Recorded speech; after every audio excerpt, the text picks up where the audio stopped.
এই পর্যায়ে বক্তব্য রাখার অনুরোধ করছি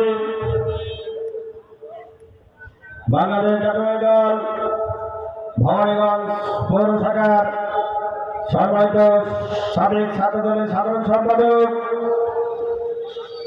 বাগমারা উপজেলা শাখার বর্তমান তাঁতি দলের আহ্বায়ক, সাবেক ছাত্র নেতা, সাবেক যুব নেতা, বারবার কারা নির্যাতিত নেতা, ফ্যাসিস্ট হাসিনা সরকারের নিপীড়িত নির্যাতিত নেতা, আমার সহযোদ্ধা জনাব মামুন রশিদ মামুনকে বক্তব্য রাখার জন্য অনুরোধ করছি।